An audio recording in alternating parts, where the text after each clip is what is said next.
That guy's Superman. Everybody just saw that?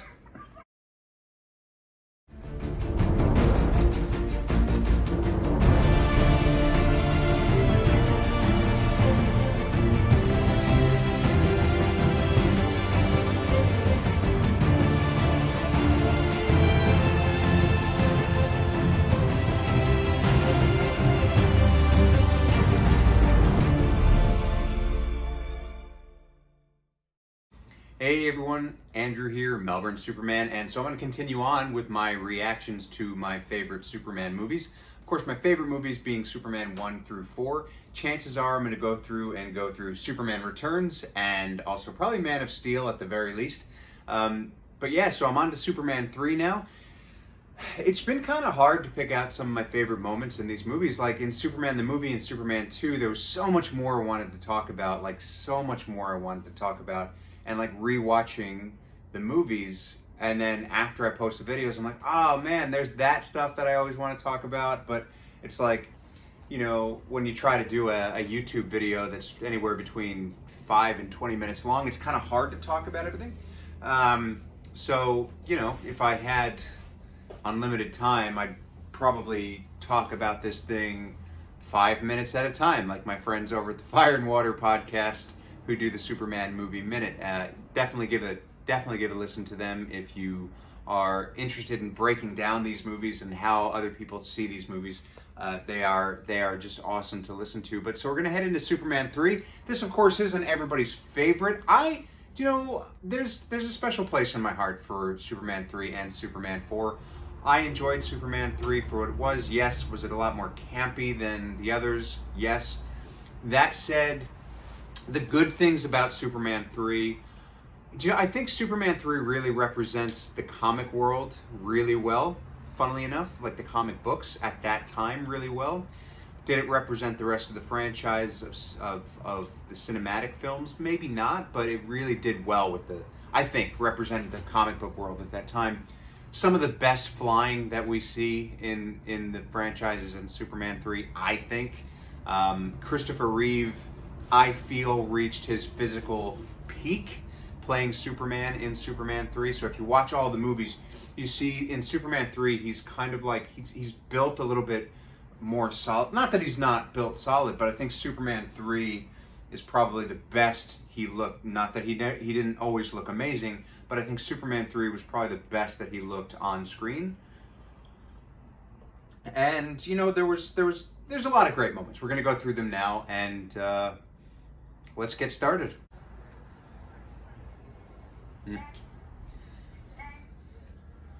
The biggest change in this movie was, of course, the fact that they didn't use the credits flying through space, and it's kind of like a softer opening, which we of course get Richard Pryor here.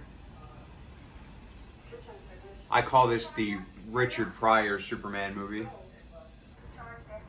It's kind of this lady's hair is amazing to me. Like, everybody has nightmares about, you know, the end where she turns into the cyborg. I have nightmares about this lady's hair. It's intense. Poor Gus, man. He gets the kind of short end of the stick all the time. I can speak from experience of being unemployed like this, and, you know, being on the dole, basically.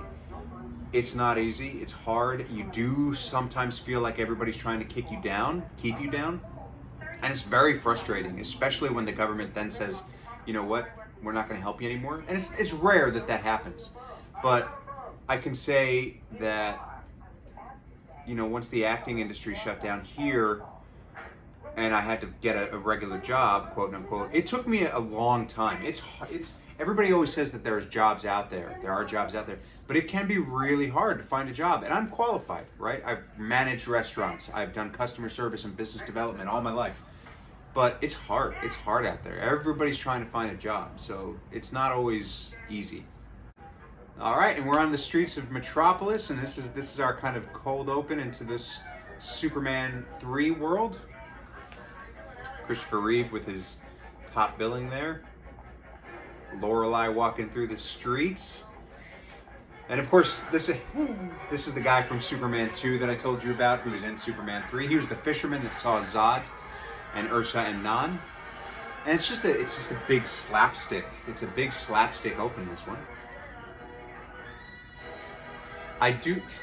I will say I do like the music. I don't like it as much as the open of the credits, but that is a cool. I like the Superman 1, 2, and 4, but that's cool.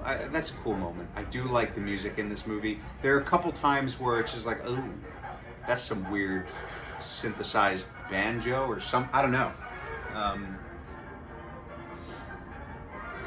Also, guide dogs are specifically trained to not do what just happened there. So there's a lot of farcical stuff in this movie. Like, no way in hell does a guide dog do that. Run off because they see something. And he just puts it back in the street. Wouldn't that be dangerous there, Superman? Also, you work at a newspaper. Do you need to buy one? I know I said I like this movie. So now, of course, this is where this is going to lead into the first time we see Superman in this movie. The concept of this is just funny to me. Margot Kidder, of course, who doesn't spend a lot of time in this movie. This seems impossible. Looks like Dudley Moore there, this actor. I know it's not, but this is probably one of my third favorite way that he turns into Superman, I think.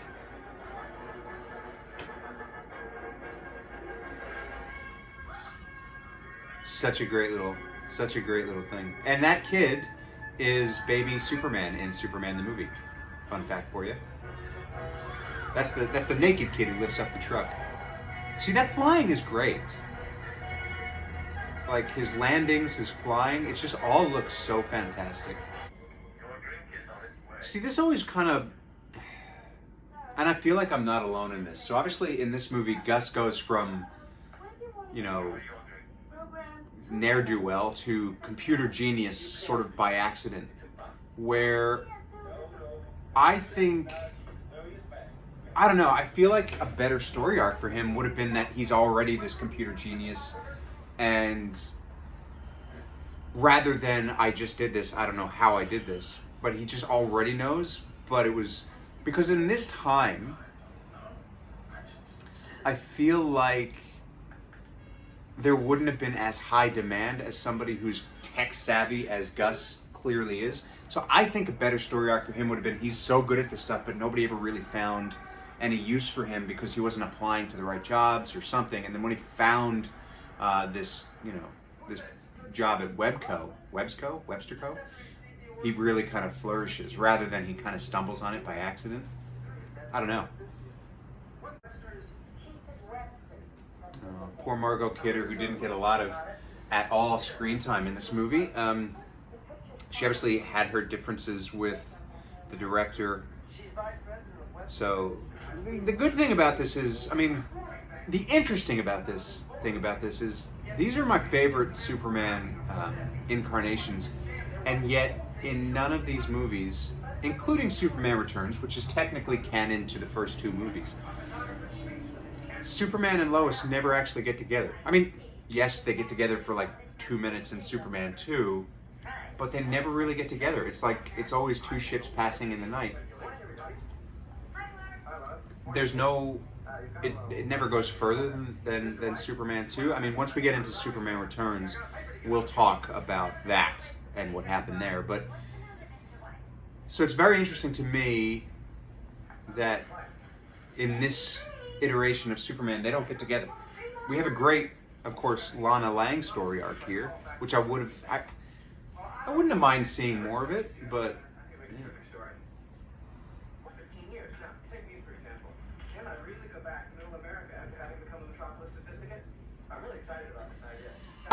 I love that everybody looks at him when he says becoming a metropolis sophisticate. It's just, he's so great as Christopher Reeve. He's just so clueless to himself. As Clark Kent. He's so clueless to himself. Of course, the S. He's like, oh, let me put a big S on my chest. I also think we see more of a charming Clark Kent. That's a funny gag. My best reporter is Lois Lane. That's.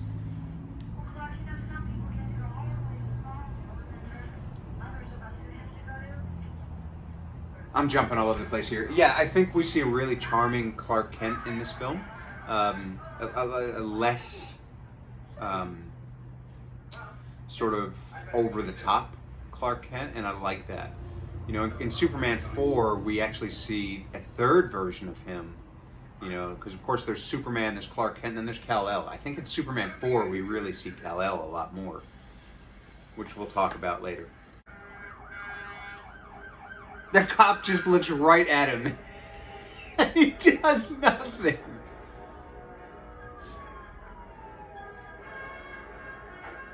I love that. I don't know why. I really love that. I love the getting in the car and changing. It's funny. They do it again, of course, in Superman 4. And here we have this.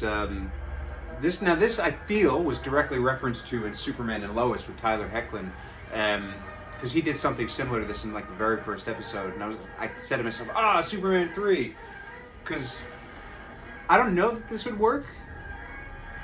I don't know that it wouldn't. It's also a movie.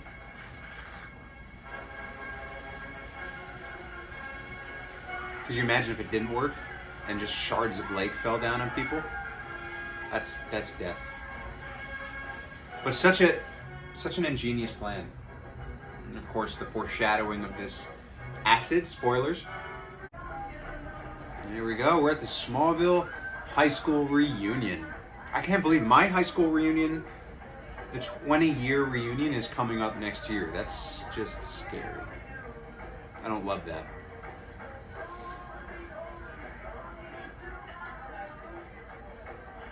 Of course, so we start to see some of the pictures of our heroes as, you know, younger high school students, but, you know, we have a young Annette O'Toole, we have a young Christopher Reeve, rather than the original actors that played them. And the weird shot of the DJ's pants, or whatever.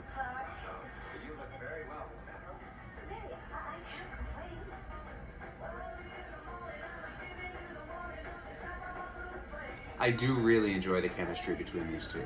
I think this is a really cool. So there we have the pictures of Annette O'Toole and Christopher Reeve.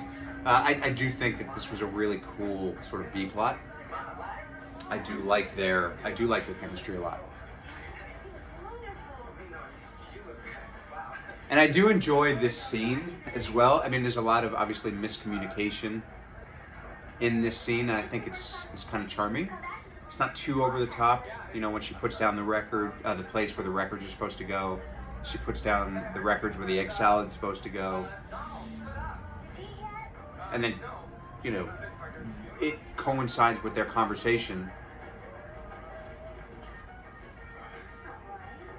So he's asked her about Donald, and she's saying that's not right, but she's not answering him. She's looking at what she's putting down on the table. I think it's nice. It's funny.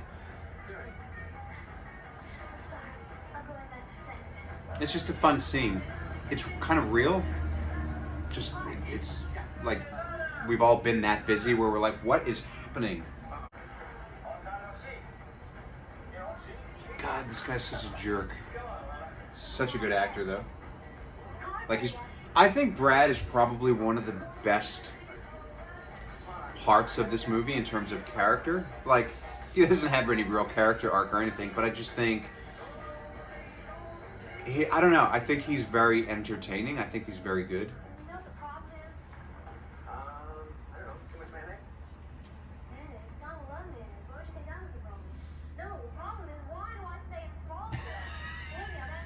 I just love his reaction. He's just like, what's going on? What? The big apricot? Probably the most cringe-worthy line in this movie, calling Metropolis the big apricot rather than the Big Apple. Just don't call it anything.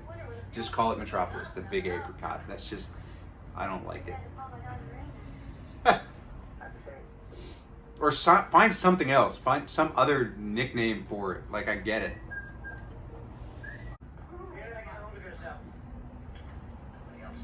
So rude.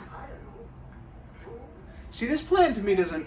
I know I kind of overanalyze things and pick things apart, but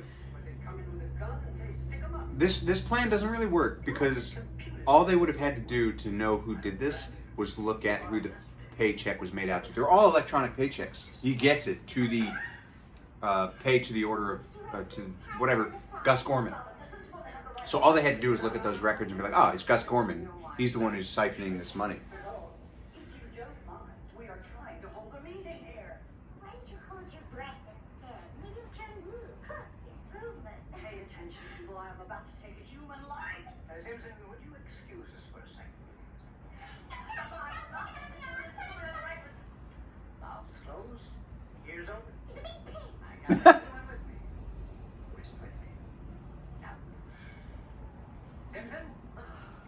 See, that was see right there, that's a cut. So there are a lot of extended versions of this on television where that scene was actually there. And I think he says something like shake hands or hug or something in makeup, or kiss in makeup. I don't think it got that weird. But you see the end of that here. Because they basically, I'm pretty sure from memory, they shake hands, but one of them, or both of them, squeeze their nails into each other.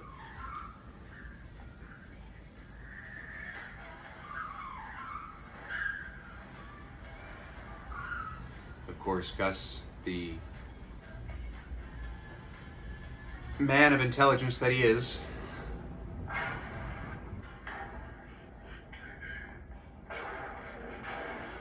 that guy's Superman. Everybody just saw that? That guy's Superman. That's what happens in that scenario. Superman. I mean, how was I to know he was going to start doing his thing when he started doing yours? What are you talking about? Seriously, I'm skipping a little bit because I don't want to make this video too long, and there are certain things that I just can't get in terms of clips to put on the video. But basically, of course, Gus and Ross Webster just kind of came up with the plan to destroy the world's weather using a satellite, ? I guess that's possible. You know, they wanted to basically mess up the world's coffee crops so that Ross could basically monopolize things. Superman, of course, came in and saved the day, and so now Gus is showing them how he did it. Which, again, a big criticism of this movie has always been, why not show all this stuff rather than having Gus tell the story? And there's two things there. A, budget. B, you have Richard Pryor, you kind of want him to do things. Physical comedy. Like, and I'm just spitballing here, jump off a building. Oh, that's right, he does do that in the next 2 seconds. And the thing is, they kind of do show it. They show it. They don't show all of it, but I kind of never understood that criticism that much, because they do show some of it in conjunction with Gus Gorman telling the story. Superman was bad. I don't say he was. He was bad. No. No. No. Here, let me. The perfect plan. It was foolproof. We were the fools. It's not my fault. I did what I was supposed to do. You blame me. You ruined it. A lousy doer. I mean, you've got a ski slope on the top of your penthouse apartment. How much more do you need? Or as Otis and Lex Luthor would say, what more could anyone ask?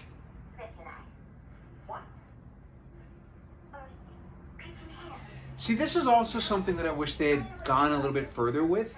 Like, they make Lorelai out to be a bimbo, quote unquote, but obviously she's very smart. Like with this, there's the scene where she's reading, I think it's a physics book, and they never really go anywhere with it. Yes, of course, toward the end she says press that button or do this in the computer, but it never really comes to anything, so it's like, why bother, sort of thing. Like, it would have been a cool twist if things turned around and she was the mastermind or manipulating people into doing what she wanted kind of thing. I don't know how that works, but to have her have this trait and not really go anywhere with it kind of seems like a wasted opportunity sort of thing. Breathe. Mr. Ross, just a minute. Let me tell you something. I can't hear you. There he goes.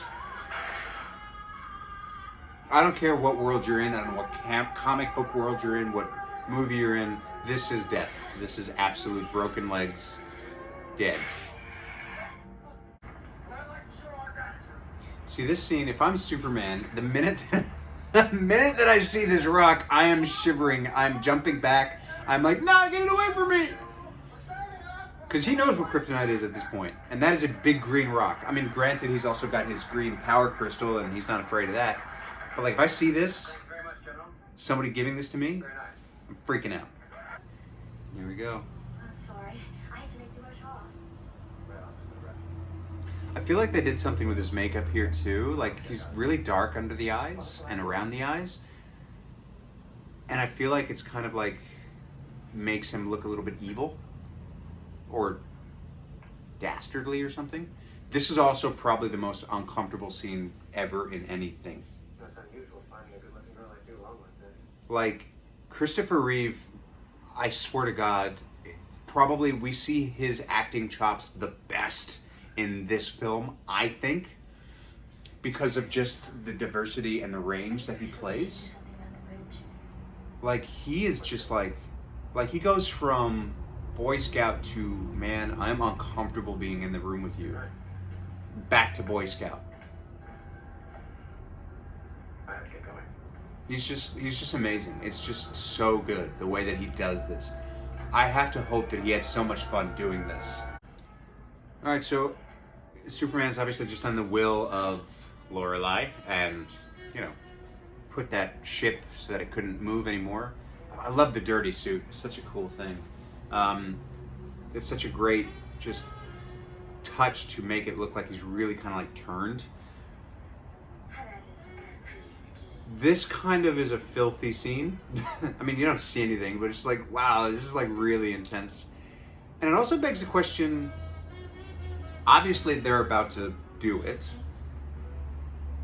Why then in Superman 2, if he could do it as Superman, would he feel the need to give up his powers? I always thought that in Superman 2 he was giving up his powers because as Superman he couldn't do it. And he'd like destroy her or something, or the physical stuff wouldn't work. I don't know. So I'm not sure what... Yeah, I guess it kind of doesn't make sense. I mean, I guess you could argue that he simply did it because he didn't want the other responsibility and wanted to focus on Lois Lane. But I don't know if I buy that. I don't know if I buy that either. It's interesting when you start breaking down these movies. Like, I still love this movie, but there's so many things that you can just like overanalyze and pick apart, and it's like, oh wow, yeah, okay, that doesn't make sense. Not that it matters. It doesn't have to make... That's the beautiful thing. It doesn't have to make sense. It's just entertaining to watch, and I love it.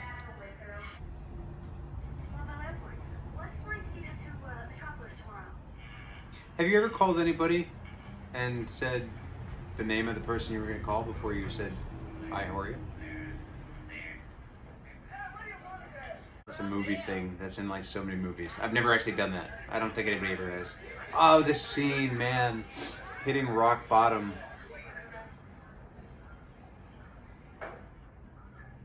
How good is Christopher Reeve, though? Like, you absolutely buy that he just doesn't care. This whole scene is just... I love how they did it. It's just really, really cool the way they did this.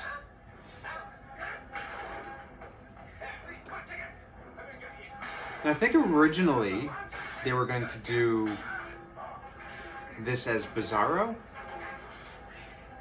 But I think this is Bizarro enough.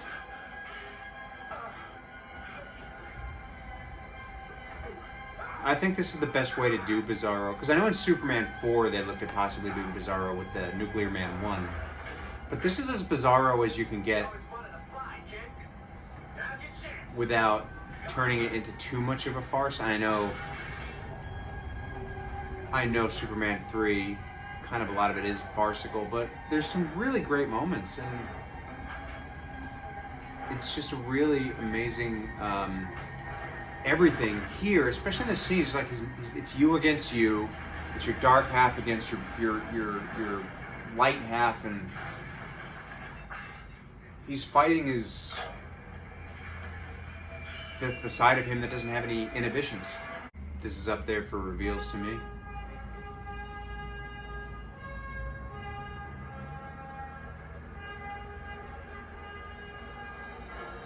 Love that.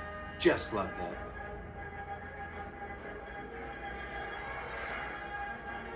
And you can see how easy it was for him to rip that tie in half. I've always found, I don't know what it is about him opening the shirt there. It feels really easy, really awesome the way that they did it. So really, you can really tell how effortless it is. Which is real cool. And the Superman video game that we all wanted when we were kids, but we never got. That was, as a kid, my favorite part was the Superman video game. Now we're back with that acid. This computer did not do a good job. That computer would be able to tell that is at least acid.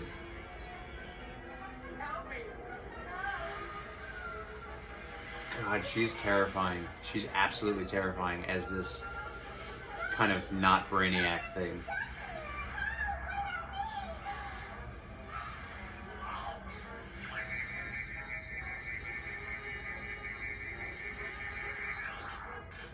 She might actually have the same wig as the lady in the beginning of the movie. It's that ambiguous. Are they engaged now? Are Superman and Lana engaged now? Are Clark and Lana engaged now? Is anybody engaged now? Why give her a diamond ring? I know, I get it. She had to pawn her other diamond ring. But she also had to pawn it. Brad.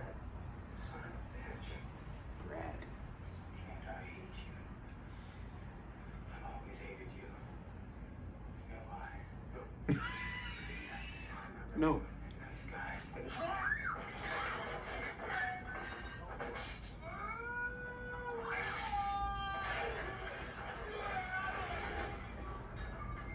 What a waste of food. Gotta fix the damage you've done, Soups.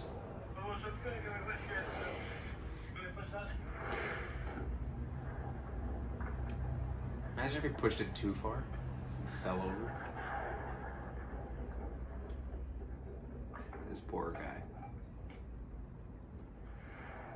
Now he's definitely waving.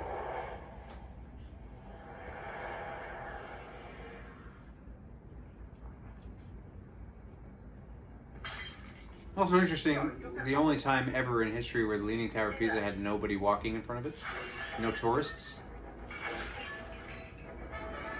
And here we go, the signature sign-off.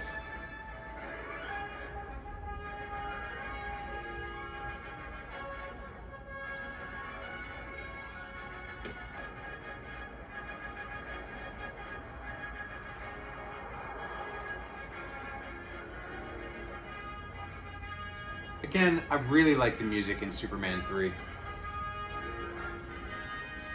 Interesting they don't do the coming soon Superman 4 after this, because I think he was not going to do Superman 4. I've got to do more research, but I'm pretty sure he was not going to do Superman 4 unless they did it a certain way. And of course they promised him that they would. They didn't. That's what happened. We'll talk about Superman 4 soon. But that has been my reaction to Superman 3. You know, say what you will about it. There are a lot of great things about it. I really enjoy the flying, you know, how he looks, some of the storyline. As a kid, it was probably one of my favorite ones just because it was so out there. You know, and I was much easier to please back then. Now I think my favorite one is probably Superman 2, the Lester cut. I might react to the Donner cut one of these days, but I can't. There's so many things in the Donner cut that are fun, but it just doesn't feel like a full movie to me. Like not a full movie, but like a finished movie. I don't know. I'm not sure how to explain it. We'll talk about it. But yeah, so you can look forward to Superman 4. I'll do that coming soon. Then definitely Superman Returns. Definitely Man of Steel. I'm not sure if I'll get past that. I've already obviously spoken about the Justice League Whedon cut and the Snyder cut. So you can find those on my YouTube channel as well. Both Both of those I've talked about with Aaron and Jake. So you can check that out. But yeah, so that's been that. Things to keep an eye out for. Of course, I've got my suit reviews coming. I've got the cape giveaway coming once I reach 3,500 followers on Instagram. So find me at Melbourne Superman on Instagram and Vero, Melb Superman on Twitter. If you need life coaching or personal training, or if you're interested in taking up one of the two, please get in contact with me and Team Accountable. You can, again, message me on my Instagram. Thank you so much for watching, and I will catch you next time.